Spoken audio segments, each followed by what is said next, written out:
Olá, bem-vindos ao canal Leidos, aqui quem fala é o Alenart e hoje eu vou falar deste filme que recentemente chegou à Netflix, que é o longa taiwanês chamado Marcas da Maldição. Aqui vemos uma mulher ser amaldiçoada, o que faz com que todos que estejam próximos a ela sofram terrivelmente. Mas antes aperte o botão do like, inscreva-se e ative o sininho para não perder os futuros lançamentos do canal.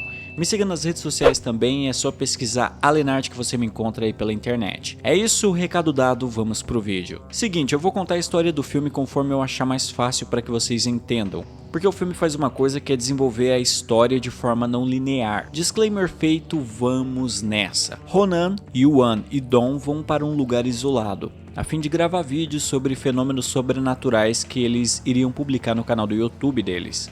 Ronan, que é a protagonista, namora Dong. O Dong, por sua vez, é o irmão do Yuan. O plano deles era ir em um lugar conhecido como Túnel Proibido, pois neste local alegava-se que aconteciam fenômenos paranormais. Antes de ir para esse tal túnel, os três passam na casa dos tios de Dong e Yuan.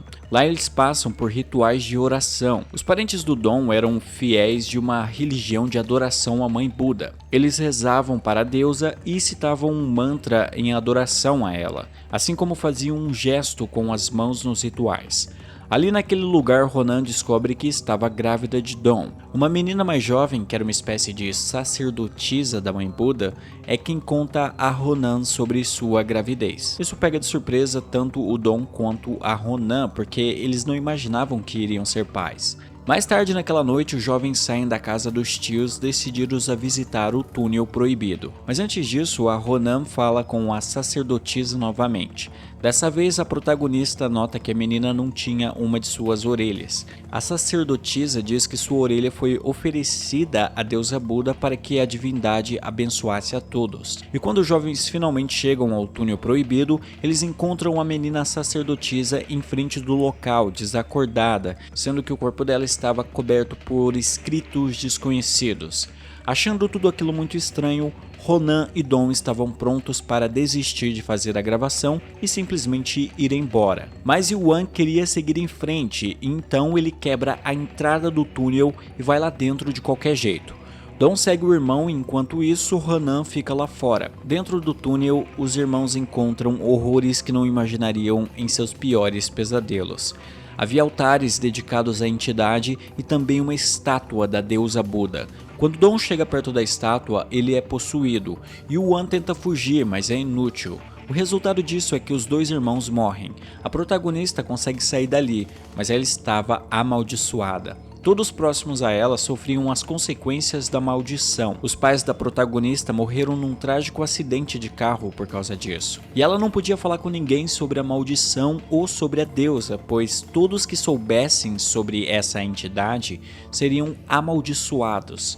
Vemos isso acontecer quando, por exemplo, ela procura a polícia para dizer o que tinha acontecido com ela e tenta mostrar aos oficiais o vídeo do túnel e horas depois os policiais tiram a própria vida.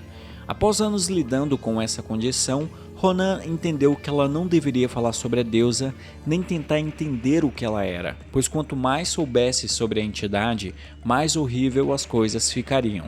Outra coisa muito importante é que Ronan teve a sua filha, só que ela abriu mão da criança, pois sabia que se ficasse com ela, a menina iria sofrer as consequências da maldição. 6 anos se passaram, e agora Ronan decide trazer sua filha de volta para casa. No orfanato onde a menina estava, a protagonista conhece o diretor do lugar, chamado Ming. Ele será um personagem relevante para a história. Bom, acontece que após trazer sua filha para casa, chamada Dodô, começam a acontecer fenômenos sobrenaturais. A maldição agora estava avançando sobre a filha de Ronan. A garotinha dizia ver coisas pela casa e objetos quebravam-se sozinhos. Além disso, as luzes apagavam e acendiam do nada. Fora que havia estranhos barulhos que podiam ser ouvidos pela casa. E um dia, quando Dodô fica sozinha por um momento, ela entra num quarto onde havia várias estátuas de Buda. Lá dentro, ela recita aquele estranho mantra e a partir daí, as coisas pioram muito. Logo de cara, a garotinha fica paralisada e quando levada ao hospital, os médicos não conseguem ajudá-la. As coisas vão ficando cada vez mais tensas para Ronan, e com tudo isso acontecendo, os assistentes sociais começaram a prestar mais atenção nela. Eles estavam decididos a tirar a guarda da Dodô da protagonista, pois achavam que ela não tinha condições de cuidar da menina. Para evitar que tirassem sua filha, Ronan decidiu fugir com ela. Ming, o diretor do orfanato, decide ajudar a mulher e foge junto dela. Para tentar acabar com a maldição, ela vai procurar uma espécie de feiticeira que saberia fazer os rituais necessários para salvar a filha de Ronan. Mas os procedimentos para seguir com o ritual eram bem complicados. Dodô precisaria ficar 7 dias sem se alimentar. E depois disso eles seguiriam para o próximo passo. Era extremamente importante que as coisas fossem feitas como a feiticeira ordenou. Só que conforme os dias vão passando e a garotinha fica com fome e cada vez mais fraca, isso faz com que Ronan tome uma medida desesperada. Ela dá um pedaço de abacaxi para sua filha por não suportar ver a garotinha sofrendo. E quando faz isso, contrariando o que a senhora lhe disse antes, a situação piora muito. Feridas aparecem no corpo da menina, o que faz com que a protagonista saia às pressas atrás da feiticeira para saber o que fazer. Mas quando encontra a mulher, Ronan vê que o marido dela já estava morto. E a própria senhora tinha sido possuída pela deusa Buda. Após passar por esses momentos de terror e falhar no ritual que poderia ajudar sua filha, Ronan recorre a outro método, mas sem saber com certeza se ele funcionaria ou não. É importante dizer que o Ming não ficou parado durante todo esse tempo. Ele tentou descobrir mais coisas sobre a deusa Buda e sobre o culto que a venerava, do qual os tios de Dom faziam parte. Outra coisa que queriam entender era o que aquele estranho mantra que os discípulos do culto falavam significava. A fim de obter respostas, Ming vai atrás de um monge que era o único com conhecimentos antigos e que poderia responder às questões dele. Conforme havia dito Ronan antes, quanto mais você entende sobre a deusa, mais forte a maldição sobre você se torna. E com o Ming não é diferente. Ou seja, no processo de obter respostas, ele acaba morrendo também. De todo modo, o que o monge explicou foi o seguinte. Ele disse que a deusa Buda era uma deusa maligna. O cântico que os seus discípulos repetiam significava que eles queriam compartilhar a maldição com outras pessoas. Isso porque quanto mais se compartilhava a maldição, o fardo para os amaldiçoados era diminuído. O núcleo da maldição estava na face da deusa Buda, por isso o rosto da divindade era coberto. Se alguém olhasse diretamente para ela, seu castigo seria 1000 vezes pior. No filme é dito que a deusa trazia maldições e bênçãos, mas cara, eu não vi nenhuma bênção, só coisa ruim mesmo. De toda forma, sabendo de tudo isso, Ronan cria um plano. Primeiro, ela devolveria sua filha para o orfanato, já que se a deixasse por perto, a garota iria sofrer.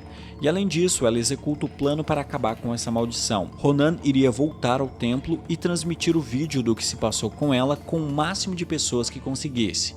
As pessoas que vissem esse vídeo seriam amaldiçoadas, e desse modo a maldição da deusa Buda seria atenuada, o que daria uma chance para Dodô sobreviver. Vemos Ronan ir em frente à estátua dentro do túnel proibido, e lá ela olha na face da deusa, o que faz a maldição cair sobre ela de maneira destruidora. Mas os esforços dela não foram em vão, pois a filha dela se livrou da maldição. Caramba, até rimou isso. Nem foi intencional, hein? Aqueles que viram o vídeo foram amaldiçoados também. Isso acaba tendo um aspecto interessante, porque como o filme é feito em found footage, a ideia que passa é: opa, você vendo esse filme, que é uma história real, entre aspas, acaba amaldiçoado no final. Meio que vira um terror psicológico, por assim dizer. Eu achei o filme legal de modo geral, mas ele tem problemas. O primeiro é a questão do found footage. Quando o filme decide seguir essa estética, ele esbarra em um problema que é: há uma razão para os personagens estarem filmando tudo o que está acontecendo com eles? Aqui tem muitos momentos que você se pergunta, por que essas pessoas estão filmando isso? Ou então, pera, por que tem uma câmera nesse lugar? Acaba ficando um pouco artificial. Fora que o filme tem trilha sonora em certos momentos. E found footage com trilha sonora é uma coisa meio absurda, né? Porque teoricamente alguém achou aquelas imagens. Sério que a pessoa que encontrou as imagens dos eventos sobrenaturais decidiu botar uma trilha de fundo para deixar as paradas mais tensas? Porque é meio bizarro pensar nisso, né? Uma coisa que me tirou um pouco do filme também foi como, desde o começo, o sobrenatural é muito presente. E isso prejudica minha imersão na história, porque eu não consigo comprar o aspecto realista que supostamente seria o cerne do projeto. Apesar disso tudo, eu gostei do filme. Ele rende uns bons sustos, sabe? A história é bem interessante, fora que também tem uns lances bem grotescos que realmente surpreendem, sabe? Mas eu vou dizer, eu acho que eu ia gostar muito mais desse filme se ele não fosse found footage. E olha que eu não sou contra o found footage per si. Tipo, por mais que seja um gênero saturado, eu sinto que pode ser feito coisas legais ainda utilizando essa estética. Mas esse filme eu acho que seria melhor se não seguisse por esse caminho. Porém, repito, eu gostei de Marcas Marcas da Maldição, só tenho essas pequenas ressalvas mesmo. Mas me diz aí, você viu esse filme e o que acha dele? Me fala nos comentários. E bom, por este vídeo é isso, nos vemos no próximo e tchau!